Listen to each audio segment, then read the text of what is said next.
내가 키운 손자가 친손자가 아니었다. 챕터 1. 손자의 이름으로 산 인생. 새벽 5시 한성우는 눈을 떴다.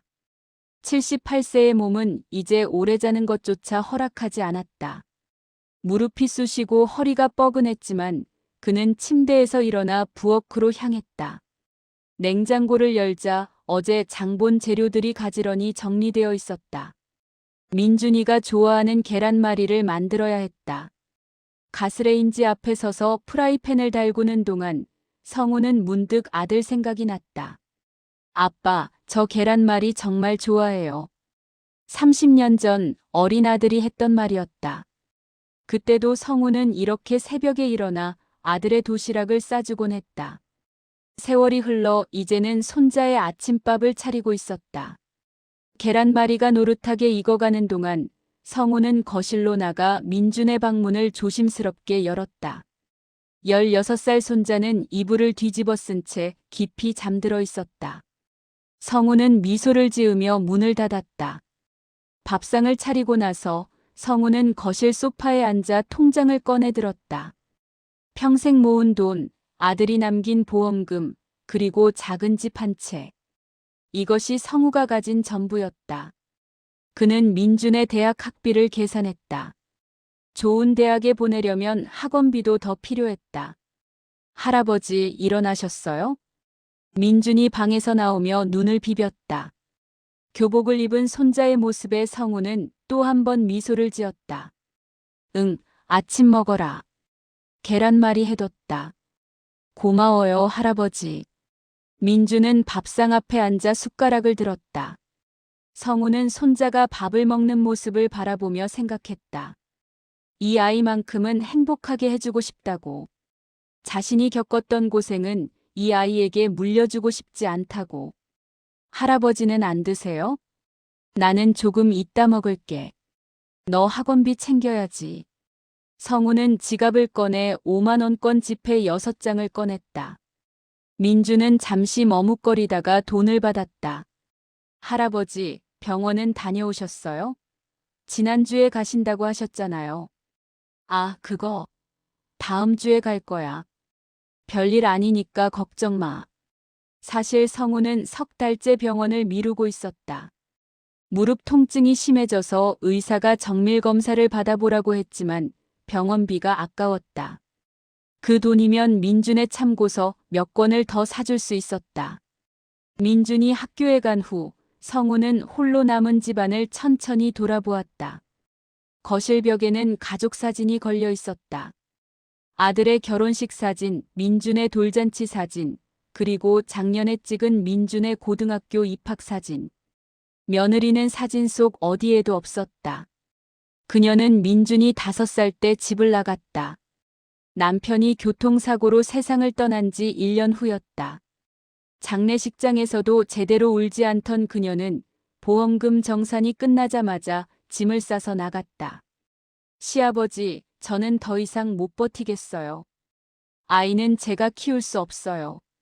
그날의 차갑던 목소리가 아직도 귓가에 맴돌았다. 성우는 떠나는 며느리를 붙잡지 않았다. 대신 민준을 꼭 안아주었다. 할아버지가 키워줄게. 걱정하지 마. 그로부터 10년이 흘렀다. 성우는 손자를 위해 살았다. 새벽마다 일어나 밥을 하고 학교 행사마다 참석하고 밤늦게까지 민준의 숙제를 도와주었다. 친구들은 그에게 물었다. 그렇게까지 해야 하나? 노인정에도 나오지 않고 손자한테만 매달려서. 하지만 성우에게 민준은 단순한 손자가 아니었다. 그는 성우가 살아가는 이유였고 아침에 눈을 뜨는 목적이었다. 아들을 잃은 슬픔을 견딜 수 있게 해준 유일한 희망이었다. 저녁 민준이 학원에서 돌아왔을 때 성우는 저녁상을 다 차려놓고 있었다. 할아버지, 제가 설거지할게요. 앉아 계세요. 괜찮아. 내가 공부해야지. 아니에요. 할아버지가 너무 힘들어 보여요. 조금만 쉬세요. 민준의 따뜻한 말에 성우는 가슴이 뭉클했다. 이 아이는 착했다. 누구를 닮았는지 모르겠지만 정말 착한 아이였다. 밤, 성우는 침대에 누워 천장을 바라보았다. 내일도 새벽 5시에 일어나야 했다. 무릎이 아파도 허리가 쑤셔도 그는 일어날 것이다. 민준을 위해서. 이 아이만은 내가 끝까지 지켜야지. 성우는 작은 소리로 중얼거리며 눈을 감았다. 챕터 2. 우연히 들은 한마디. 일주일 후 성우는 더 이상 무릎 통증을 참을 수 없어서 병원에 갔다. 정형외과 대기실은 노인들로 가득했다. 성우는 번호표를 뽑고 긴 의자에 앉아 기다렸다. 1시간쯤 지났을까. 화장실에 가려고 일어선 성우는 복도를 걷다가 익숙한 목소리를 들었다. 그래서 돈은 얼마나 되는데? 남자의 목소리였다. 성우는 걸음을 멈췄다. 시아버지 통장에 한 5천만 원 정도 있는 것 같아. 집도 있고.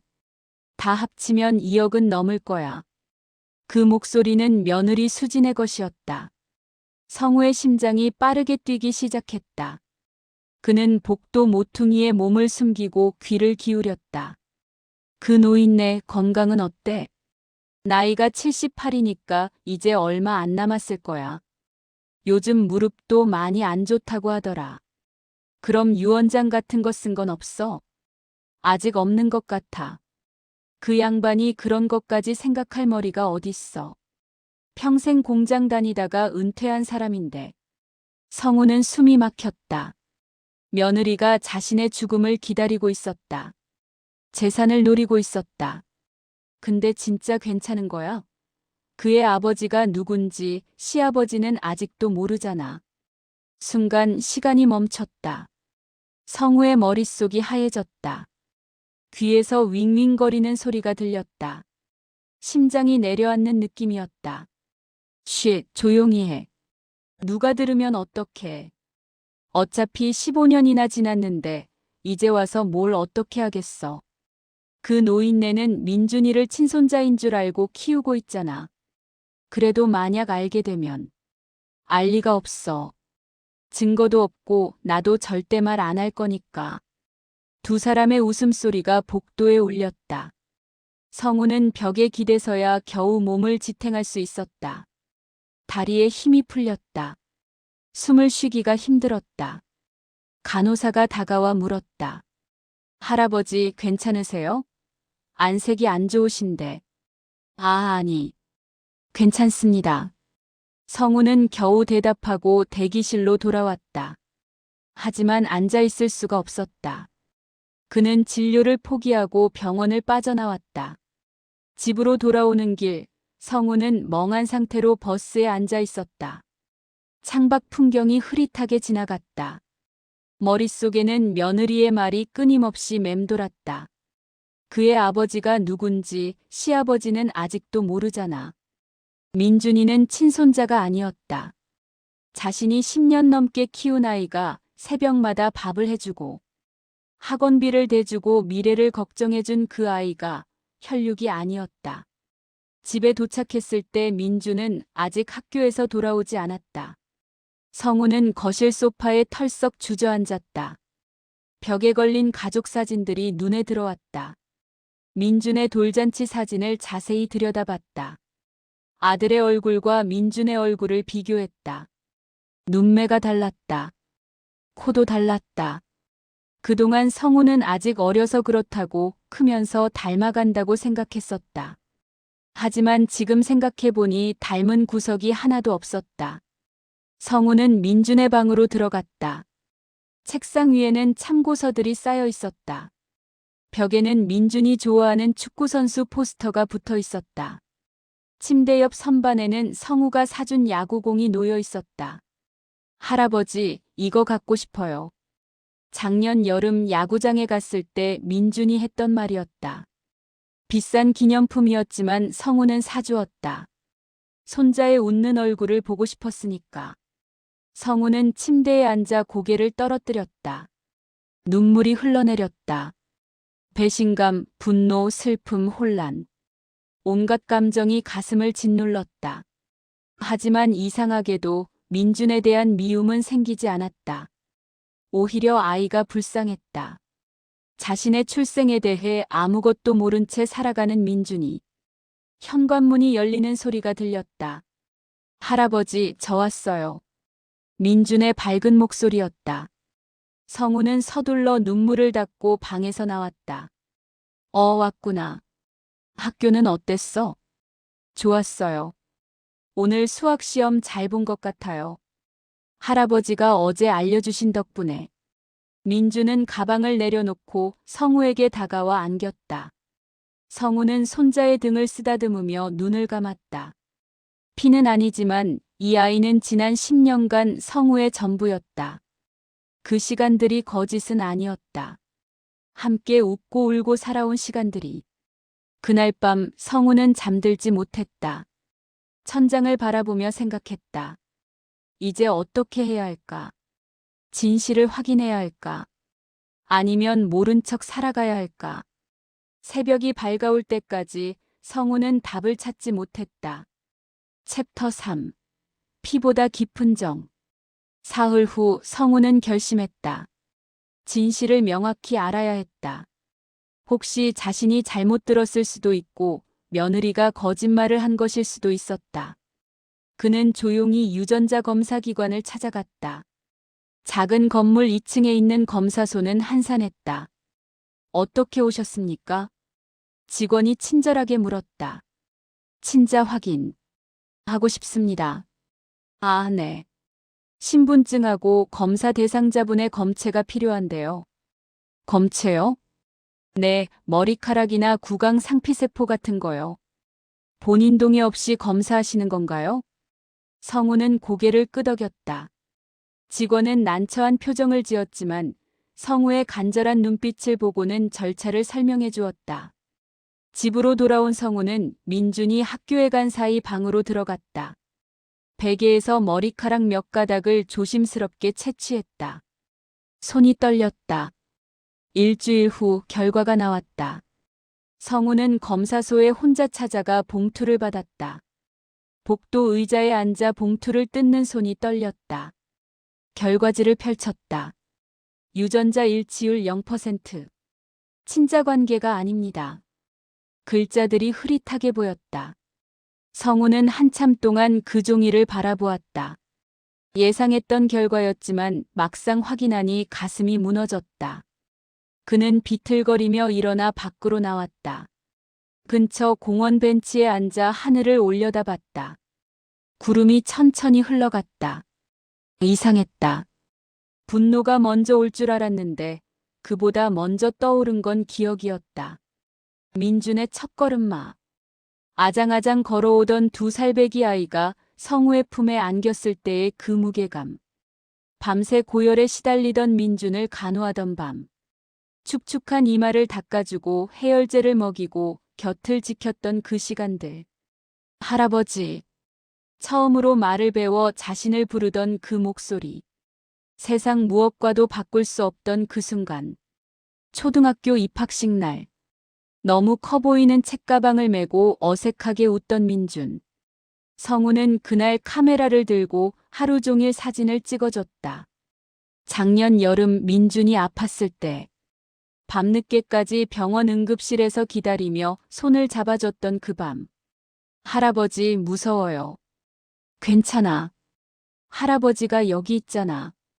그 모든 순간들이 주마등처럼 스쳐 지나갔다. 피는 아니었지만 그 시간들은 진짜였다. 함께 울고 웃고 살아온 10년이 거짓은 아니었다. 성우는 천천히 결심했다. 이 아이를 버리지 않겠다고. 혈연이 아니라는 이유로 등을 돌릴 수는 없었다. 10년간 쌓아온 정이 피보다 깊다는 걸 그는 알았다. 하지만 자신을 속인 사람들에 대해서는 가만히 있지 않기로 했다. 며느리 수진과 그녀의 공범. 그들은 성우를 바보로 만들었다. 성우의 돈과 시간을 노렸다. 민준을 이용했다. 그건 용서할 수 없었다. 성우는 공원 벤치에서 일어나 천천히 집으로 걸어갔다. 머릿속으로 계획을 세우기 시작했다. 조용히 그러나 확실하게. 집에 도착했을 때 민준이 먼저 와 있었다. 할아버지, 어디 갔다 오세요? 전화했는데 안 받으셔서 걱정했어요. 아, 미안하다. 병원 갔다 왔어. 병원이요? 어디 아프세요? 민준의 눈에 걱정이 가득했다. 그 눈빛을 보며 성우는 다시 한번 확신했다. 이 아이는 지킬 가치가 있다고. 아니야, 정기검진 받은 거야. 걱정 마. 성우는 민준의 머리를 쓰다듬었다. 민준은 안심한 듯 미소를 지었다. 할아버지, 배고파요. 뭐 먹을 거 없어요? 라면 끓여줄까? 네. 할아버지 라면이 제일 맛있어요. 부엌에서 라면을 끓이며 성우는 생각했다. 이제부터 준비해야 한다고. 민준의 미래를 지키기 위해, 그리고 진실을 밝히기 위해. 냄비에서 김이 모락모락 피어올랐다. 성우는 조용히 미소 지었다. 싸움은 이제부터였다. 챕터 4. 조용히 준비된 유언장. 다음 날부터 성우는 움직이기 시작했다. 겉으로는 평소와 똑같이 생활했다. 민준의 아침밥을 챙기고 빨래를 하고 저녁을 준비했다. 하지만 민준이 학교에 간 사이 성우는 바빴다. 첫 번째로 찾아간 곳은 은행이었다. 어르신, 정기예금을 해지하시겠다고요? 네, 돈이 좀 필요해서요. 그런데 이 예금은 만기가 아직 6개월이나 남았는데 중도 해지하시면 이자를 많이 손해보십니다. 괜찮습니다. 해지해주세요. 성우는 5천만 원을 인출했다. 그리고 새로운 통장을 만들어 민준의 이름으로 신탁계좌를 개설했다. 조건은 명확했다. 민준이 25세가 되거나 대학을 졸업할 때까지는 인출할 수 없고 보호자라 하더라도 함부로 손댈 수 없게. 두 번째로 찾아간 곳은 법무사 사무실이었다. 유언장을 작성하고 싶으신가요? 젊은 법무사가 친절하게 물었다. 네. 공증까지 받고 싶습니다. 어떤 내용으로 하실 건가요? 성우는 준비해간 메모를 꺼냈다. 그 안에는 자신의 모든 재산 목록과 분배 방법이 적혀 있었다. 이 집과 남은 예금 그리고 제 보험금 전부를 손자에게 물려주고 싶습니다. 단 신탁 형태로요. 며느리나 다른 누구도 손댈 수 없게. 며느리분은 상속에서 제외하시겠다는 말씀이신가요? 네. 그리고 이유도 명시하고 싶습니다. 성우는 며느리의 배신과 사기 행각을 담담하게 설명했다. 법무사는 놀란 표정으로 듣다가 고개를 끄덕였다. 알겠습니다. 정확하게 작성하겠습니다. 일주일 후 유언장이 완성됐다. 성우는 그것을 은행 대여금고에 보관했다. 세 번째 작업은 조사였다. 성우는 민준이 학교에 간 사이 오래된 사진첩을 꺼냈다. 며느리 수진과 아들의 결혼 전후 사진들을 살폈다. 수진은 원래 아들의 대학 동기였다. 하지만 결혼 전 몇 년간 연락이 끊긴 시기가 있었다.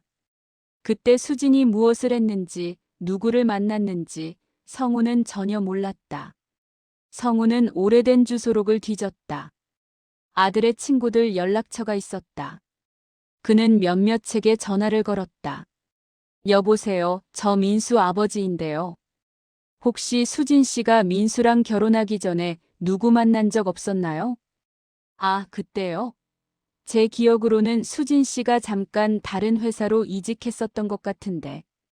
조각조각 정보가 모였다. 수진은 결혼 1년 전 모 건설회사에서 일했었다. 그곳에서 누군가와 만났다는 소문이 있었다. 성우는 더 깊이 파고들었다. 오래된 인터넷 검색과 지인들의 증언을 통해 그는 점점 진실에 가까워졌다.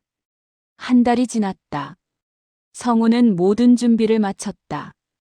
재산은 안전하게 분산시켰고 유언장은 공증을 받았고 며느리의 과거는 어느 정도 파악했다. 이제 남은 건 마지막 단계였다. 어느 저녁 민준이 공부하는 동안 성우는 거실에서 녹음기를 꺼냈다. 작은 디지털 녹음기였다. 그는 천천히 말하기 시작했다. 민준아, 이 말을 듣고 있다면 할아버지는 아마 이 세상에 없을 거야. 할아버지가 꼭 해주고 싶은 말이 있어서 이렇게 녹음을 남긴다. 성우의 목소리가 조금 떨렸다. 너는 피로는 할아버지의 손자가 아니란다. 내 엄마가 다른 사람과 만나서 낳은 아이지. 할아버지도 얼마 전에 알게 됐어. 성우는 잠시 말을 멈췄다가 다시 이었다. 하지만 그게 뭐가 중요하니? 할아버지에게 너는 세상에서 가장 소중한 손자야. 피가 아니어도 함께 살아온 10년이 그걸 증명해. 내가 처음 걸음마를 했을 때, 할아버지를 부르며 웃었을 때, 아플 때 할아버지 손을 꼭 잡았을 때, 그 모든 순간이 진짜였어. 성우의 눈에 눈물이 고였다. 할아버지가 남긴 모든 것은 내 거야. 내 엄마나 다른 누구도 손댈 수 없게 해뒀어. 그 돈으로 좋은 대학 가고 내가 하고 싶은 일 하면서 살아. 할아버지의 유일한 소원이야. 성우는 녹음기를 멈추고 눈물을 닦았다. 그리고 다시 녹음 버튼을 눌렀다. 그리고 민준아, 내 엄마를 미워하지는 마. 할아버지도 처음엔 화가 많이 났지만 이제는 이해하려고 해. 사람은 누구나 실수를 하니까. 다만 할아버지는 너만큼은 지키고 싶었어. 그게 할아버지가 할 수 있는 마지막 일이니까. 녹음을 마치고 성우는 파일을 저장했다. 이것도 법무사에게 맡겨 유언장과 함께 보관하기로 했다. 그날 밤 민준이 공부를 마치고 나왔다. 할아버지, 잠깐 얘기할 수 있을까요? 민준의 표정이 진지했다. 성우는 고개를 끄덕였다. 그래, 무슨 일이니? 민준은 소파에 앉아 한참을 망설이다가 입을 열었다. 할아버지, 저 궁금한 게 있어요. 제가 아빠를 닮지 않은 것 같아서요. 사진 속 아빠랑 저랑 너무 달라요. 성우의 심장이 철렁했다. 민준도 느끼고 있었던 것이다. 그게 엄마 얘기도 들은 적이 없어요. 할아버지는 항상 피하시잖아요. 혹시 제가 뭔가 알아야 할 게 있나요? 민준의 눈에 눈물이 고였다. 16살 소녀는 이미 알고 있었다. 자신이 뭔가 다르다는 것을. 성우는 긴 한숨을 쉬었다. 그리고 결심했다. 이제는 말해줘야 할 때였다. 민준아, 앉아라. 할아버지가 얘기해 줄게. 성우는 지난 한 달간 알게 된 모든 것을 천천히 설명했다. 병원에서 우연히 들은 대화, 유전자 검사 결과, 그리고 진실. 민주는 아무 말 없이 듣고 있었다. 눈물이 뺨을 타고 흘러내렸다. 그럼 저는 할아버지의 진짜 손자가 아니었던 거예요? 혈연으로는 그래. 하지만 민준아. 성우는 손자의 손을 꼭 잡았다. 피는 아니어도 너는 할아버지의 인생이었단다. 지난 10년 할아버지가 살아온 이유였어. 내가 웃을 때 할아버지도 행복했고, 내가 아플 때 할아버지도 아팠어. 그게 가족이 아니면 뭐니? 민준이 와락성우의 품에 안겼다. 소녀는 목 놓아 울었다. 할아버지, 저도요. 저도 할아버지가 세상에서 제일 좋아요. 피가 안 섞였어도 괜찮아요. 할아버지는 제 진짜 할아버지예요. 성우도 손자를 꼭 안았다. 두 사람은 한참 동안 그렇게 울었다. 슬픔의 눈물이 아니라 서로를 확인하는 눈물이었다. 할아버지, 저 궁금한 게 있어요. 민준이 눈물을 닦으며 물었다. 뭐니? 제 진짜 아버지는 누구예요? 성우는 고개를 저었다. 할아버지도 정확히는 몰라. 그리고 알 필요도 없어. 너를 키운 건 할아버지니까. 너를 사랑한 건 할아버지니까. 민주는 고개를 끄덕였다. 할아버지, 엄마는요? 엄마는 이제 어떻게 되는 거예요? 그건 할아버지가 알아서 할게. 너는 걱정하지 마. 그날 밤 이후 두 사람의 관계는 더 깊어졌다. 비밀을 공유하면서 오히려 더 가까워진 것이다. 성우는 이제 마지막 준비를 시작했다. 며느리 수진에게 연락을 했다. 수진 씨, 나 좀 만나자. 아, 예. 시아버지, 무슨 일이세요? 할 얘기가 있어. 내일 집으로 와줄 수 있나? 다음 날 수진이 집에 왔다. 10년 만에 보는 얼굴이었다. 그녀는 여전히 화려한 옷차림이었고 비싼 향수 냄새를 풍겼다. 시아버지, 오랜만이에요. 건강하세요? 앉아. 성우의 목소리는 냉랭했다. 수지는 약간 당황한 표정으로 소파에 앉았다. 무슨 일로 부르셨어요? 유언장을 쓰려고 해. 수진의 눈이 반짝였다. 그녀는 애써 침착한 척했지만 성우는 그녀의 탐욕을 읽을 수 있었다. 아, 그러세요? 아직 건강하신데 벌써요? 나이가 있으니까 준비해둬야지. 그럼 어떻게 하실 생각이세요? 그건 내 마음이지. 내가 알 필요는 없어. 성우는 차갑게 말했다. 수진의 얼굴이 굳었다. 시아버지, 혹시 저한테 불만이 있으세요? 불만?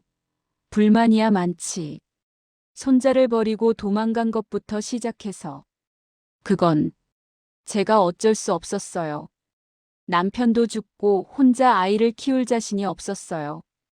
그래서 보험금만 챙겨서 나간 거야. 아이는 나한테 맡기고. 수지는 대답하지 못했다. 이제 와서 유언장 얘기가 나오니까 관심 생긴 거지. 아니에요, 시아버지. 제가 그런 사람이 아니에요. 그래. 그럼 병원에서 누구랑 무슨 얘기했는지 기억나? 수진의 얼굴이 새하얗게 질렸다. 뭐라고요? 그의 아버지가 누군지 시아버지는 아직도 모르잖아. 이 말 기억나? 수지는 일어서려다가 주저앉았다. 그녀의 손이 떨렸다. 시아버지. 그건 나 다 알아. 민준이가 내 친손자가 아니라는 것도, 내가 다른 남자아이를 내 아들 아이인 것처럼 속인 것도. 시아버지, 제발. 나가. 성우가 차갑게 말했다. 다시는 이 집에 얼씬거리지 마. 민준이한테도 접근하지 마. 유언장에 내 이름은 없어. 단 한 푼도 안 줄 거야. 수지는 울먹이며 애원했다. 시아버지, 제발 한 번만 용서해 주세요. 제가 잘못했어요. 이제 와서 용서? 10년 동안 날 바보로 만든 걸 용서하라고? 저도 어쩔 수 없었어요. 임신한 걸 알았을 때 이미 민수 씨랑 결혼 준비 중이었어요. 차마 말할 수가 없었어요. 그래서 평생 숨기고 살 생각이었어. 내 돈 다 받아먹고. 수지는 더 이상 변명하지 못했다. 그녀는 가방을 들고 일어났다. 시아버지, 정말 미안해요. 나가. 수진이 나간 후 성우는 한참을 그 자리에 앉아 있었다. 가슴이 답답했지만 동시에 후련했다. 드디어 말했다. 드디어 끝냈다. 민준이 학교에서 돌아왔을 때 성우는 평소처럼 저녁을 준비하고 있었다. 할아버지, 오늘 뭐해요? 민준이 좋아하는 된장찌개. 와, 좋아요. 두 사람은 함께 저녁을 먹었다. 이제 비밀은 없었다. 진실을 알게 된 후 오히려 두 사람은 더 편해졌다. 할아버지. 응? 사랑해요.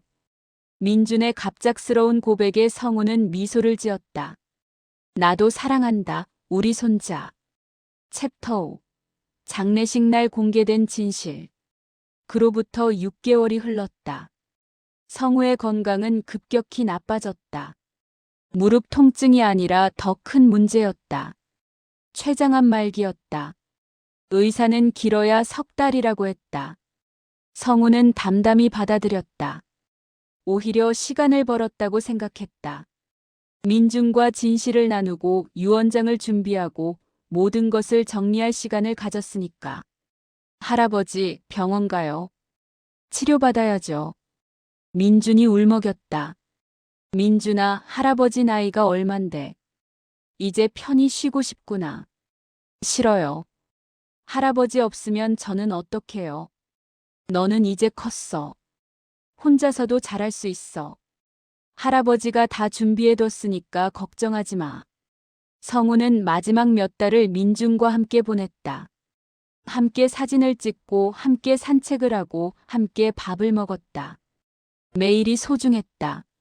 할아버지, 제가 대학 가면 할아버지도 같이 가는 거죠? 그럼 당연하지. 할아버지가 내 입학식 꼭 봐야지.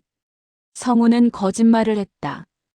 자신이 그때까지 살아있지 못할 거라는 걸 알면서도 민준에게 희망을 주고 싶었다.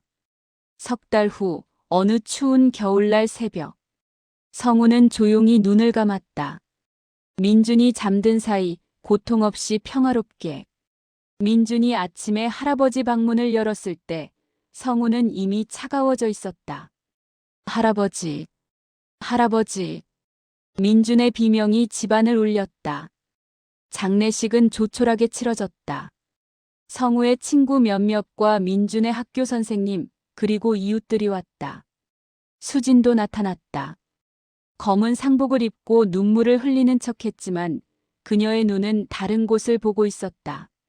장례식 사흘째 되는 날 법무사가 찾아왔다. 유언장 공개를 위해 가족분들을 모아주십시오. 민준은 고개를 끄덕였다. 수진에게 연락했다. 수진은 놀라울 정도로 빨리 나타났다. 그녀는 남자친구로 보이는 사람도 데려왔다. 병원에서 성우가 목격했던 그 남자였다. 빈소에 모두가 모였다. 법무사는 봉투를 꺼내 개봉했다. 고인 한성우님의 유언장을 공개하겠습니다. 종이가 펼쳐졌다. 법무사가 읽기 시작했다. 나 한성우는 본 유언장을 통해 내 재산을 다음과 같이 처분한다. 수지는 긴장한 표정으로 귀를 기울였다. 첫째, 내 모든 재산, 즉 현금 5,200만 원, 소유 부동산 일체, 그리고 생명보험금 3천만 원은 전액존자 한민준에게 상속한다. 수진의 얼굴이 밝아졌다. 민준은 미성년자였다. 법적 보호자인 그녀가 관리할 수 있을 것이다. 단 상기 재산은 모두 신탁 형태로 관리되며 한민준이 25세가 되거나 대학을 졸업할 때까지 인출이 불가능하다. 법적 보호자라 하더라도 임의로 사용할 수 없다. 수진의 얼굴이 굳었다. 둘째, 며느리 장수진은 상속권에서 완전히 배제한다. 그 이유는 다음과 같다. 법무사는 다음 페이지를 넘겼다. 장수진은 고인을 속이고 타인의 자식을 친손자인 것처럼 기만하였다. 또한 고인의 사망 후 재산을 편취하려는 계획을 세웠다. 고인은 이를 모두 알고 있었으며 증거자료를 법무사에게 별도로 보관하였다. 수진은 창백해져서 자리에서 일어났다. 이건 말도 안 돼요. 시아버지가 그런 걸 어떻게 알아요? 본 유언장은 공증을 거쳤으며 법적 효력이 있습니다. 이의가 있으시면 법원에 제소하실 수 있으나 고인이 남긴 증거자료를 보시면 생각이 바뀌실 겁니다. 법무사는 또 다른 봉투를 꺼냈다. 그 안에는 병원에서의 대화 녹음, 수진의 과거 조사 자료, 그리고 유전자 검사 결과지가 들어있었다. 수진의 남자친구가 황급히 일어났다. 우리 가자. 여기 더 있을 필요 없어. 두 사람은 황급히 빈소를 빠져나갔다. 그들의 뒷모습을 보며 민준은 눈물을 흘렸다. 사람들이 모두 떠난 후 법무사는 민준에게 작은 녹음기를 건넸다. 고인께서 당신을 위해 남긴 마지막 메시지입니다. 민준은 떨리는 손으로 재생 버튼을 눌렀다. 성우의 목소리가 흘러나왔다. 민준아, 이 말을 듣고 있다면 할아버지는 이미 떠났겠구나. 울지 마. 할아버지는 행복했어. 너와 함께한 10년이 내 인생에서 가장 빛나는 시간이었단다. 민준은 소리내어 울었다. 세상 사람들은 피로 맺어진 게 가족이라고 하지. 하지만 할아버지는 알아. 가족은 피로 정해지는 게 아니야. 함께 살아낸 시간이 증명하는 거야. 함께 웃고 함께 울고 서로를 아껴주는 그 시간들이. 녹음기에서 성우의 기침 소리가 들렸다. 할아버지가 남긴 돈으로 좋은 대학 가고 내가 하고 싶은 일 하면서 살아. 그리고 가끔 할아버지 생각해줘. 할아버지는 하늘에서 항상 널 지켜볼게. 마지막 말이 흘러나왔다. 민준아, 사랑한다. 너는 할아버지의 자랑이야. 피는 아니었지만 너는 진짜 내 손자였어. 끝까지. 녹음이 끝났다. 민주는 녹음기를 가슴에 꼭 안았다. 빈소에 홀로 남은 민주는 할아버지의 영정 사진 앞에 무릎을 꿇었다. 사진 속 할아버지는 환하게 웃고 있었다. 할아버지. 민주는 눈물을 닦으며 말했다. 나도 할아버지가 자랑스러워요. 세상에서 제일 좋은 할아버지였어요. 피가 안 섞여도 괜찮아요. 할아버지는 제 진짜 할아버지니까요.